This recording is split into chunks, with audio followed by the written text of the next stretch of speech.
Good morning students, my name is Kavita Chaudhary from Sunita Global School and I will teach you EVS in class 3rd। तो चलिए बच्चों, एक बार फिर से आपका मेरी कक्षा में हार्दिक स्वागत है। आज की क्लास को शुरू करने से पहले हमने अपनी पिछली क्लास में क्या पढ़ा था वो हम एक बार फिर से देखेंगे। उसके बाद आज की क्लास में हम क्या पढ़ने वाले हैं वो मैं आपको बताऊंगी। तो सबसे पहले पिछली क्लास में हमने हमारा जो चैप्टर नंबर 13 चल रहा था, ईटिंग इन द फैमिली। ठीक है बच्चों, ईटिंग इन द फैमिली इसका फर्स्ट क्वेश्चन यानी कि आंसर द फॉलोइंग क्वेश्चंस, इसके 4 क्वेश्चंस थे, उसके आंसर मैंने आपको बताए थे। क्वेश्चन कौन कौन से थे एक बार फिर से देख लेते हैं। तो सबसे पहले देखिए, ये आपका कल का क्लास वर्क था जिसमें हमने 4 क्वेश्चन किए थे।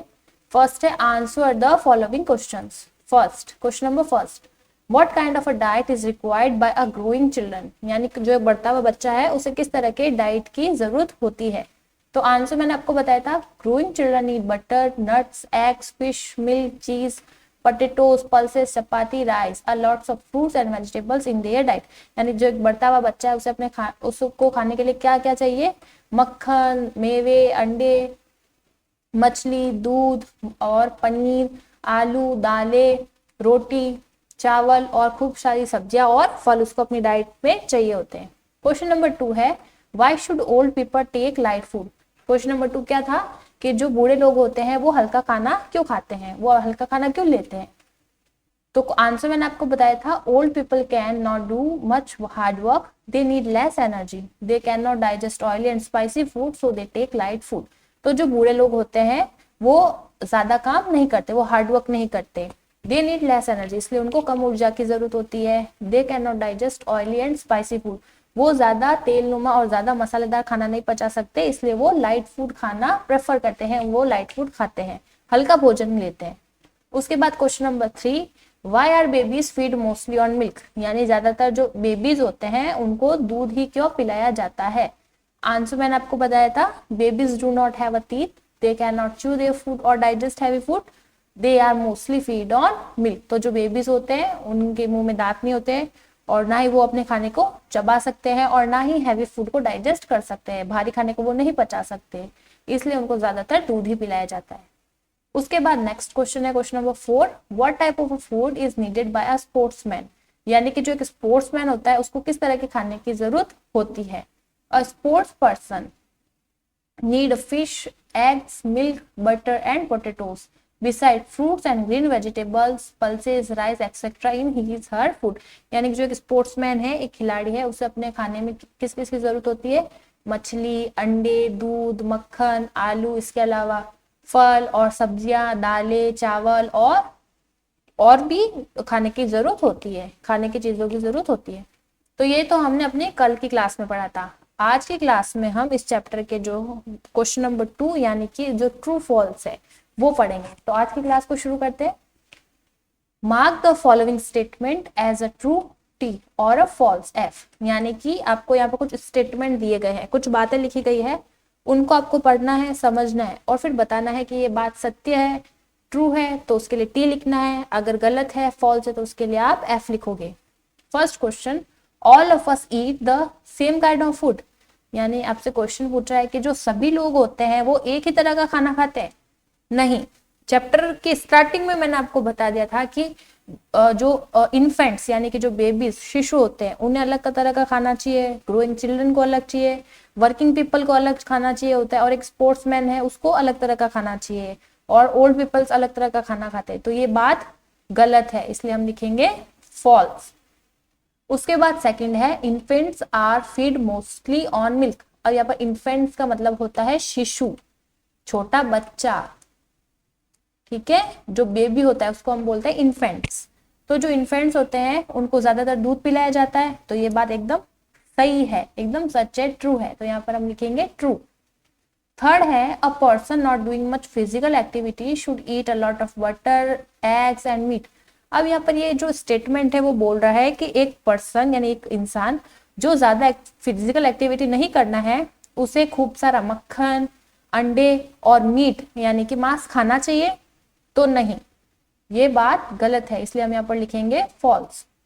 उसके बाद फोर्थ है, old people can not digest oily and spicy food. यानी कि जो बूढ़े लोग होते हैं वो मसालेदार और जो जिसमें तेल ज्यादा हो, ऐसा खाना जिसमें तेल ज्यादा हो, ऑयली फूड हो, उसको नहीं पचा सकते। तो ये बात भी क्या है, सच है कि हाँ वो नहीं पचा सकते, वो ऐसा खाना नहीं खा सकते, ऐसा खाना डाइजेस्ट नहीं कर सकते जिसमें ऑयल ज्यादा हो, स्पाइस ज्यादा हो। तो ये बात भी क्या है, ट्रू है। तो यहाँ पर हम लिखेंगे ट्रू। तो फर्स्ट हो गया फॉल्स, सेकंड है ट्रू, थर्ड है फॉल्स और फोर्थ है ट्रू। अब इसको आप कॉपी में किस तरह से करोगे वो मैं आपको बता देती हूँ। तो सबसे पहले मैं इसको इरेज कर देती हूँ, उसके बाद देखिए कॉपी में किस तरह से करेंगे। सबसे पहले ये तो हमने अपने पढ़ लिया है।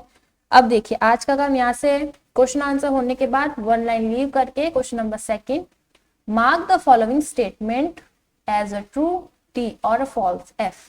तो यहाँ पे फर्स्ट स्टेटमेंट मैंने आपको समझा ही दिया है, all of us eat the same kind of food, सभी एक ही तरह का खाना खाते हैं, फॉल्स।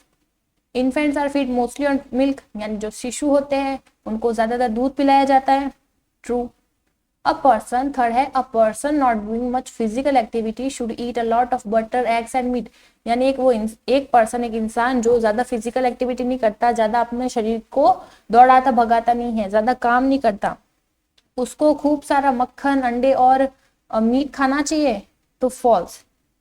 ये बात एकदम गलत है, फॉल्स। उसके बाद फोर्थ है old people can not digest oily and spicy food, जो बूढ़े लोग होते हैं वो ऑयली और स्पाइसी फूड को डाइजेस्ट नहीं कर सकते। तो ये बात क्या है, ट्रू है, कि ये स्टेटमेंट जो है वो ट्रू है। तो इस तरह से जो आपका चैप्टर था ईटिंग इन द फैमिली वो पूरा हो गया है।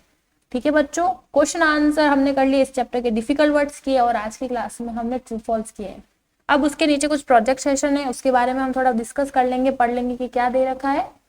ठीक है बच्चों, तो कॉपी का वर्क तो आपका पूरा हो चुका है, तो कॉपी का वर्क एक बार फिर से देख लेते हैं कि क्या क्या कॉपी का वर्क है, ताकि आपको बात समझ आ जाए कि इस चैप्टर को आपको कॉपी का वर्क क्या क्या करना है, क्या क्या आपको रीड करना है। तो सबसे पहले देखिए हमने चैप्टर की स्टार्टिंग की थी न्यू पेज से। सबसे पहले हमने लिखा था क्लास वर्क, उसके बाद chapter number 13 eating in the family, उसके बाद डिफिकल्ट वर्ड्स थे, जैसे फर्स्ट है पॉरिज यानी कि दलिया या फिर खिचड़ी, सेकंड है चपातीज यानी कि रोटी, थर्ड का है पीलिंग, पीलिंग यानी छीलना, फोर्थ है चॉपिंग, चॉपिंग यानी काटना, फिफ्थ है फिजिकल एक्टिविटी यानी कि शारीरिक गतिविधि, सिक्स नंबर पर है सेमी सॉलिड, सेमी सॉलिड्स का मतलब होता है अर्ध ठोस, सेवन है मैस्ड, मैस्ड यानी कि पीसना या फिर किसी चीज को मैश करना, किस देना। उसके बाद 8 नंबर पर है एनर्जी यानी कि ऊर्जा, 9 नंबर पर है डाइजेस्ट, डाइजेस्ट यानी कि पचाना या पचना, और 10th नंबर पर है रिक्वायर्ड, रिक्वायर्ड मैंने जरूरत। उसके बाद आंसर द फॉलोइंग क्वेश्चंस, वो मैंने अभी आपको समझाया ही है। ठीक है, एक लाइन छोड़कर आपको answer the following questions heading लिख के क्वेश्चन नंबर 1 लिखना है, उसके बाद उसका आंसर, आंसर पूरा होने के बाद वन लाइन लीव करके सेकंड क्वेश्चन स्टार्ट करना है, क्वेश्चन होने के बाद आंसर, उसके बाद वन लाइन लीव करनी है और थर्ड वाला क्वेश्चन स्टार्ट करना है, उसका आंसर हो जाए, फिर वन लाइन फिर से लीव करनी है यानी छोड़नी है और फोर्थ क्वेश्चन स्टार्ट करना है। फोर्थ क्वेश्चन होने के बाद वन लाइन लीव करके second question, mark the following statement as a true और फॉल्स, ये वाला क्वेश्चन करना है। अब ये जो स्टेटमेंट है ट्रू फॉल्स में हम लाइनें नहीं छोड़ेंगे, ठीक है बच्चों। तो ट्रू फॉल्स मैंने अभी आपको समझा दी। तो इस तरह से जो है आपका कुल मिला के कितना 5 पेजेस का जो है चैप्टर कॉपी का जो वर्क है वो कितने पेजेस का है, 5 पेजेस का है, ज्यादा नहीं है। ठीक है बच्चों, तो मैं उम्मीद करूंगी कि जो मैंने आपको ये समझाया है ना कॉपी वर्क किस तरह से करना है वो आप अच्छे से समझ गए हो। आपको कुछ नहीं करना है, जो आपको पीडीएफ सेंड है होती है उसको एज इट इज अपनी कॉपी में लिखना है। अब प्रोजेक्ट सेशन के बारे में बात कर लेते हैं कि क्या दिया हुआ है प्रोजेक्ट सेशन के अंदर। सबसे पहले ग्रुप डिस्कशन, ग्रुप डिस्कशन यानी समूह के अंदर बातचीत करना। ठीक है, जैसे बच्चे देखो समूह के अंदर बैठे हैं, ग्रुप के अंदर बैठे हैं। फर्स्ट है sit in a group of 6 students and discuss the following question. आपको क्या करना है, 6 बच्चों का ग्रुप बनाना है, ग्रुप के अंदर बैठना है और क्या करना है, कुछ क्वेश्चन दिए उसके ऊपर बातचीत करनी है। फर्स्ट है do all the members of your family eat together and share the same food. Question आपसे पूछा गया कि क्या आपके घर के जो मेंबर्स है, परिवार के सदस्य, वो सभी साथ में बैठ के खाना खाते हैं और सभी एक जैसी चीज ही शेयर करते हैं, एक जैसी चीज ही खाते हैं। सेकेंड है in some families the boys are given more and better food than the girls, it is right, what harm can it cause। यानी कि कुछ परिवारों के अंदर क्या किया जाता है, लड़कों को लड़कियों से थोड़ा अच्छा और ज्यादा खाना दिया जाता है, मोर एंड बेटर फूड यानी कि थोड़ा ज्यादा दिया जाएगा और कैसा दिया जाएगा, बेटर, लड़कियों से थोड़ा बेटर दिया जाएगा। इट इज राइट, क्या ये सही है? What harm can is cause, और इसके कारण कौन कौन से जो है हार्म्स हो सकते हैं, कौन कौन से नुकसान हो सकते हैं, उसके बारे में हमें चर्चा करनी चाहिए। तो नुकसान तो है, अगर लड़के को बेटर फूड मिलेगा तो लड़की का जो लड़की को मिलना, जैसे लड़की को हम इतना अच्छा खाना नहीं दे रहे तो उसकी मेंटल और फिजिकल ग्रोथ रुक जाएगी, ठीक है, और उससे कई बीमारियां भी हो सकती है, तो ये ठीक नहीं है, ठीक है। तो इस तरह की बातचीत हम कर सकते हैं। सेकंड है नरेशन। अब नरेशन क्या है? नरेट यानी आपको नरेशन का मतलब होता है बखान करना, किसी चीज को बताना। Narrate the recipe of your favorite snack to your class. You can also demonstrate it if it does not need a stove. अब ये कह रहा है कि आपको क्लास में अपने फेवरेट स्नैक, यानी कि जो स्नैक आपको पसंद है, खाने की चीजें होती है ना, जैसे स्नैक क्या होता है, हमको अपनी हल्की सी भूख मिटाने के लिए खाई गई जो चीज होती है उसको अपन स्नैक्स बोलते हैं। तो आपको क्या करना है, अपने फेवरेट स्नैक्स की जो रेसिपी है वो क्लास में सुनानी है। You can also demonstrate it if it does not need a stove. अगर उस रेसिपी को बनाने में अगर स्टोव यानी गैस की जरूरत नहीं है तो आप क्या कर सकते हो, उसको बनाकर भी अपनी क्लास में दिखा सकते हो, ठीक है। थर्ड है थिंक एंड टेल, सोचो और बताओ। There are some letters in the box, find the names of some milk product from this jumbled letter. अब देखो इसके अंदर कुछ लेटर्स दे रखे हैं इस बॉक्स के अंदर, ठीक है, इसमें कुछ मिल्क प्रोडक्ट के नाम दिए हुए हैं, वो हमें क्या करने हैं, खोजने हैं। तो चलिए इसको खोजते हैं। तो मिल्क जो प्रोडक्ट होते हैं यानी जो मिल्क से बनते हैं, ठीक है, तो देखो सबसे पहले तो यही मिल गया हमें, सबसे ऊपर वाला लाइन चीज। चीज एक मिल्क प्रोडक्ट होता है, CHEESC, चीज, चीज हो गया। उसके बाद ये सबसे नीचे बटर यानी कि मक्खन, वो भी हमें दूध से मिलता है, एक मिल्क प्रोडक्ट है बटर, तो हम बटर पर क्या लगाएंगे, अंडरलाइन। उसके बाद ये देखिए यहाँ पर योगर्ट, योगर्ट यानी कि दही, तो योगर्ट पे हम क्या करेंगे, मार्क करेंगे।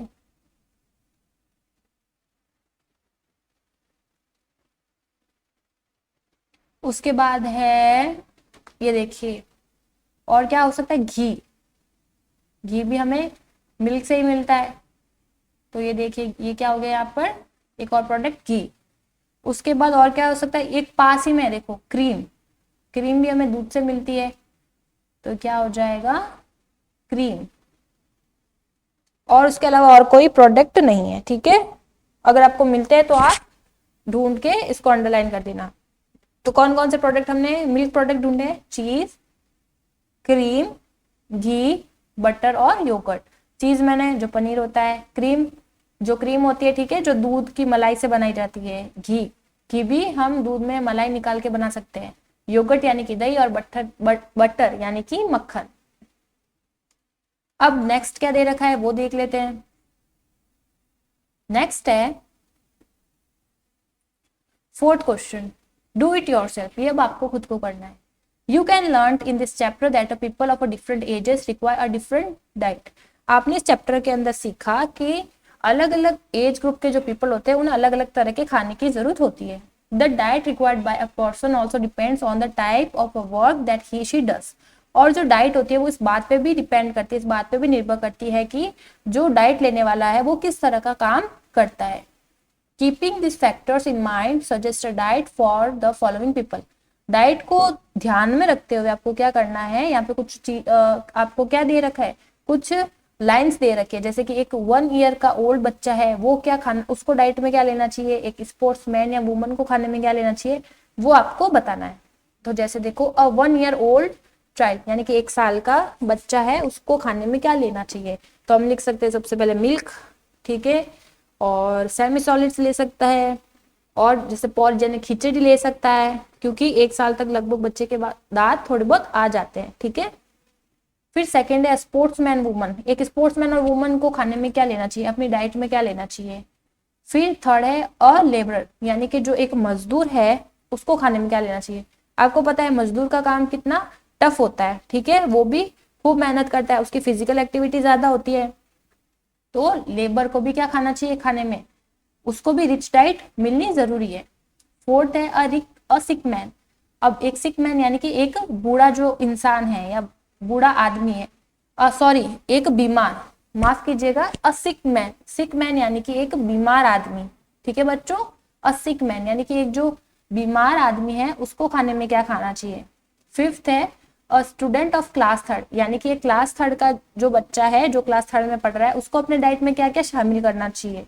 सिक्स्थ है अ हाउस वाइफ, जो एक हाउस वाइफ यानी कि एक गृहिणी होती है जो घर के काम करती है, ठीक है, उसको अपनी डाइट में क्या क्या शामिल करना चाहिए। और एन ऑफिस क्लर्क, यानी कि जो ऑफिस में काम करने वाला क्लर्क होता है उसको अपनी डाइट में क्या क्या शामिल करना चाहिए। ठीक है बच्चों, वो आपको बताना है। अब नेक्स्ट है amazing fact, research has proved that just 2 bananas provide enough energy for a strenuous 90-minute workout. अब ये यहाँ पर कह रहा है कि ऐसा रिसर्च में साबित हो चुका है, ठीक है, ऐसा शोध करने पर, रिसर्च करने पर साबित हो चुका है कि केवल 2 बनाना यानी 2 केले खाने से ही हमें 90 मिनट तक, हम अगर जोरदार का वर्कआउट करें उतनी एनर्जी हमें मिल जाती है। It is because of this that it is popular among sportsman. इसी के कारण ही जो बनानास होते हैं यानी जो केले होते हैं वो स्पोर्ट्समैन के अंदर खूब क्या है, पॉपुलर है। आपने टीवी पर देखा होगा कभी क्रिकेट का मैच देखते हुए कि जब वहां पर ड्रिंक्स ब्रेक होता है, ठीक है, तो उस समय थोड़ा बहुत हमको दिखाया जाता है कि जो खिलाड़ी होता है, खिलाड़ी के लिए दूसरे लोग क्या लेकर आते हैं, जो टीम के बाकी सदस्य होते हैं वो केले लाकर देते हैं और वो केले खाते हैं। ठीक है, क्यों, क्योंकि जो बनाना 2 केले खाने से हमें 90 मिनट तक जो है वर्कआउट करने के लिए खूब सारी एनर्जी मिल जाती है। तो ऐसा रिसर्च में भी पाया गया है। इसलिए एनर्जी अगर आपको चाहिए, इंस्टेंट एनर्जी, तो आप 2 बनाना यानी 2 केले भी खा सकते हो। तो इस तरह से जो चैप्टर का प्रोजेक्ट सेशन था वो भी हमने पढ़ लिया है। कॉपी में तो ये कुछ नहीं करना है, सिर्फ डिस्कशन के लिए हमने पढ़ा है कि ये क्या दे रखा है। तो इस तरह से जो आपका चैप्टर नंबर 13 था ईटिंग इन द फैमिली वो आज पूरा हो चुका है। इस चैप्टर के क्वेश्चन आंसर भी आज की क्लास में खत्म हो गए। क्वेश्चन आंसर क्या थे आपको पता ही है, सारे जो क्वेश्चन आंसर है वो मैं आपको समझा चुकी हूँ। तो मैं उम्मीद करूंगी कि जो चैप्टर के क्वेश्चन आंसर मैंने आपको समझाए, चैप्टर की जो रीडिंग मैंने आपको समझाई है, ये चैप्टर क्या कहना चाह रहा है, वो सब आप अच्छे से समझ गए होंगे। अब आपको क्या करना है, इस चैप्टर का वर्क अपनी कॉपी में करने के बाद इस चैप्टर को आपको रिवाइज यानी कि याद करना है और इस चैप्टर को भी पढ़ना है। ऐसा करने से क्या होगा, आप और भी अच्छे तरीके से इस चैप्टर को समझ पाओगे। तो आज की क्लास में इतना ही बच्चों, मिलते हैं अगली क्लास में, तब तक के लिए थैंक यू।